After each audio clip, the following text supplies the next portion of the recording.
pure, silky indulgence, uncompromising comfort food. We are talking luxurious chocolate pudding, comfort food in a cup. Let's cook, y'all. We've got a family to feed. All right, I know when you think of comfort food classics, there are some that kind of come to the very top of the list. This one's probably top 5. Let's talk about chocolate pudding, y'all. I got 4.5 cups of whole milk over here, and I've got this on medium-low heat. And I'm putting in 1/3 cup of cornstarch while it's still cold. You can't do that one. Once it's warm, it isn't gonna work. So you gotta use cornstarch while it's still cold, okay? And then start whisking. And then I've got 2/3 cup of cocoa powder and 1.5 cups of granulated sugar. And then this just pops right in. You can use whatever cocoa powder you want. Dutch processed or high-end or what have you. I grew up with plain old, half the time it was generic cocoa powder. All right, so if you want to go high-end with the cocoa powder, go ahead. Otherwise, don't worry about it. Chocolate pudding is, even bad chocolate pudding is pretty good. Okay, so all you're doing at this point is whisking. And you want to bring this up to a bare simmer, nice and slow. And really, there isn't a whole lot more to do to this, except a pinch of salt. Ooh, that's got a glare. There we go, 1/2 teaspoon. That's kosher salt. I may give it just a touch more. Okay. And then we're just whisking. And you want to make sure you're whisking well because you don't want lumps. Although, if you want to, sorry about my voice, y'all. I've got terrible allergies. If you want to, you can strain this at the very end, although it's not really necessary. If you put everything in here while it's nice and cold and you whisk well, there's no need to strain it. Chocolate pudding is kind of one of those. We're going to call it rustic. That's our excuse.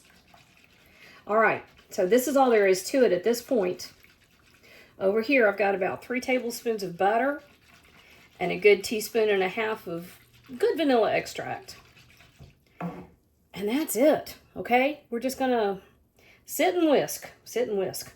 I'll be back.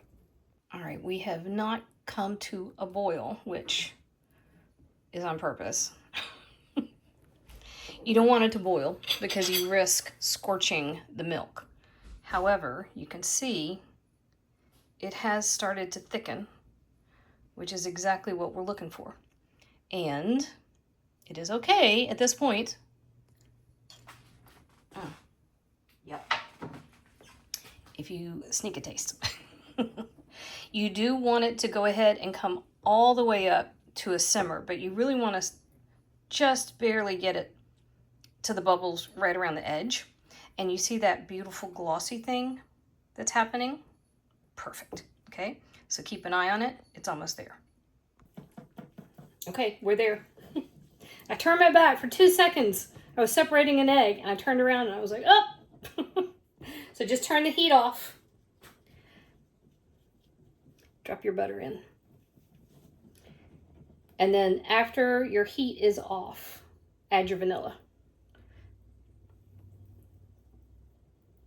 That's it. And then you can transfer this, once your butter melts, you transfer this to your containers, but pack it however you want to. Now you can put it in one big container, you can put it in smaller containers. I usually put it in jelly jars like this. If you want to make a trifle, or if you're going to use it in something else, pack it accordingly. It's yours, do it like you want to. I'm going to put mine in mason jars.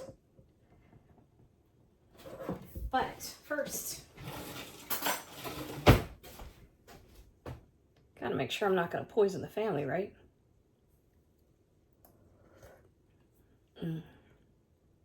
Oh yeah, even that little bit of vanilla.